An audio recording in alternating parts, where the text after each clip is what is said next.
नमस्कार, स्वागत आहे तुमचं माझ्या यूट्यूब चॅनलवर ज्योती कुमावत किचनमध्ये। आज मकर संक्रांती, तुम्हा सगळ्यांना माझ्याकडून माझ्या परिवाराकडून हार्दिक हार्दिक शुभेच्छा। आज मी तुम्हाला दाखवते तिळाचे लाडू कसे बनवायचे। चला आता आपण सामग्री पाहूया। 1 किलो तीळ, अर्धा किलो थोडं कमी शेंगदाणे, 1 किलो चिकीचा गूळ, 2 चमचे मी घेतलेला आहे गोवर्धन घी। तुम्हाला जे हवं ते तुम्ही घेऊ शकता। चला आता गॅस ऑन करूया, कढई ठेवूया आपण। आता गॅस जरा थोडा मोठा करा। पहिले आपण आता थोडे थोडे तीळ भाजून घ्यायचे, एकदम नाही भाजायचे। थोडी गरम झाली कढई तर थोडे थोडे आपण तीळ टाकून भाजून घेऊया। थोडे थोडे टाकायचे जेणेकरून व्यवस्थित भाजले जातात।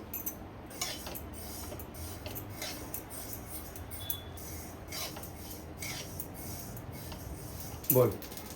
तर आपण कमी गॅसवरती थोडंसं भाजून घेऊया।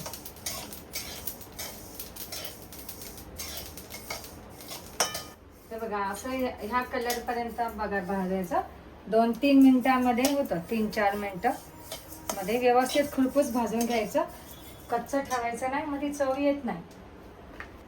हे बघा हे असं ह्या कलर येईपर्यंत भाजायचं खुरपूस। आणि मी आता हे सर्व एवढं सगळं भाजून घेते। तीळ भाजेपर्यंत आपण आता गूळ बारीक बारीक सुरीने कापून घेऊया।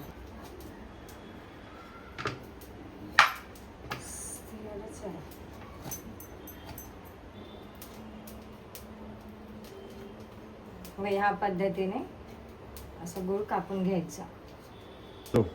अशा पद्धतीने मी भाजून घेतले। बघा तुम्ही बघू शकता, थोडंसं खमंग खुशबू जरा येऊपर्यंत भाजून घ्या। ह्या पद्धतीने मी गूळ कापून घेतलेला आहे। आता आपण शेंगदाणे भाजून घेऊया। शेंगदाणे भाजून घेऊया। अशा पद्धतीने शेंगदाणे 5 मिनिटं खुरपूस भाजून घ्यायचे। हे बघा अशा पद्धतीने, आणि त्याला गार करायचे। थंड झाल्यावरती शेंगदाणे आता गार करून घेऊया। आणि थोडंसं अर्धे अर्धे असं आपण कुटून घेऊ। थोडं गार झालंय हे, तर त्याला गार झाल्यावरती आपण असे या पद्धतीने सगळे साल सोलून घ्यायचे।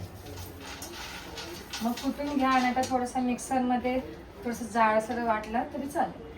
अशा पद्धतीने पण साल सोलू शकता आणि जरा बारीक।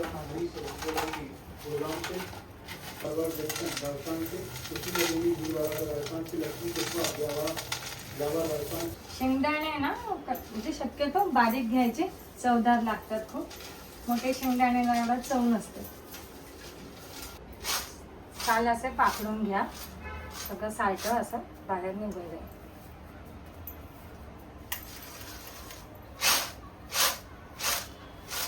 हे बघा ह्या पद्धतीने पण तुम्ही बारीक करू शकता। खलबत्ता घ्यायचा आणि करायचा। मिक्सरला आहे ना बारीक भुगा होऊ शकतो, याच्याने आपल्याला तुकडे पाहिजेत ना, मग आपण ह्या पद्धतीने करायचं।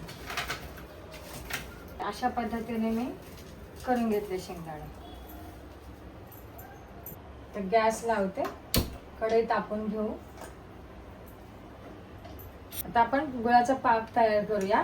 त्याच्यामध्ये मी 3 चमचे तूप टाकते, 3 किंवा 4 एवढं पुरेसं आहे। काही जरा गरम झालं की आपण गूळ टाकूया। तूप गरम झालंय, मी गॅस कमी करते आणि आता आपण गूळ टाकून घेऊया।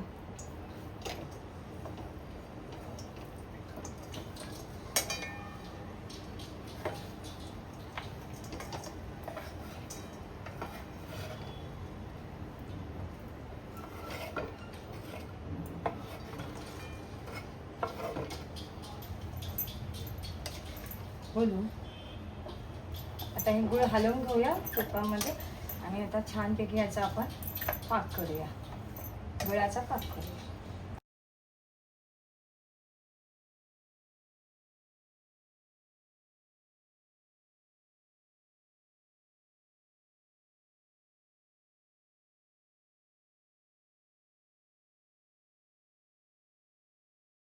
अशा पद्धतीने आपला पाक तयार झालेला आहे.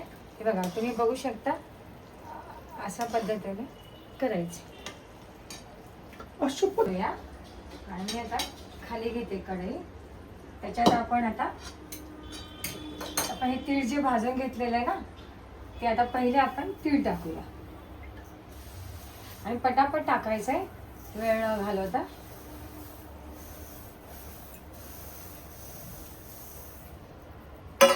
आणि आपण हे जे शेंगदाणे घेतले तेही लगेच टाकूया.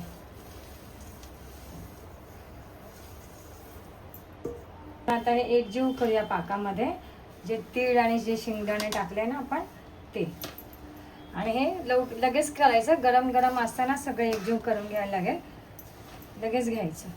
गॅस ऑन करूया. थोडंसं 2 मिनटं गॅसवरती मिक्स करूया.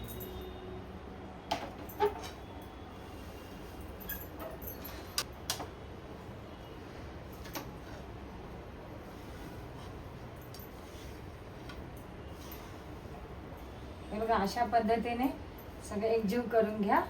हे अशा पद्धतीनेच झालं पाहिजे. असा कलर यायला पाहिजे. आता चांगले हलवलंय. आता थोडंसं किंचित म्हणजे गरमच वळवायचे. थोडंसं किंचित गार झालं की लाडू वळायला घ्यायचे. हाताला तूप लावायचं आणि करायला घ्यायचे असं. आणि तुम्हाला किती छोटे मोठे जसे पाहिजे तसे त्या पद्धतीने लाडू असे गोल गोल बांधून घ्यायचे. पण गरम असतानाच लाडू वळवायचे. गरम असताना लाडू करायचे.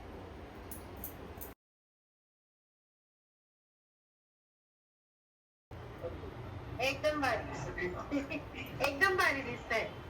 आता हे लाडू असे वळून घेऊया. आणि आता आपण एवढे सगळे जे आहे त्याचे लाडू करून घेऊ. तिळाचे लाडू तयार केले आहेत. पण मला एक सांगायचं आहे की जेव्हा लाडू वळवतो आपण त्यावेळेला 2-3 वेळा तुम्ही ते गॅसवर कमी गॅसवरती पुन्हा गरम करायचे आणि मग वळवायचे लाडू. तेव्हा ते छान असे बनतील. आणि आम्ही खाऊन बघितलेत, खूप छान झाले, चविष्ट झाले. सुगंधही खूप छान येतोय.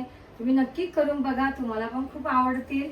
आणि माझ्या चॅनलला माझ्या रेसिपीला तुम्हाला खूप रेसिपी आवडली असेल तर लाईक करा, शेअर करा, सबस्क्राईब करा. थँक्यू.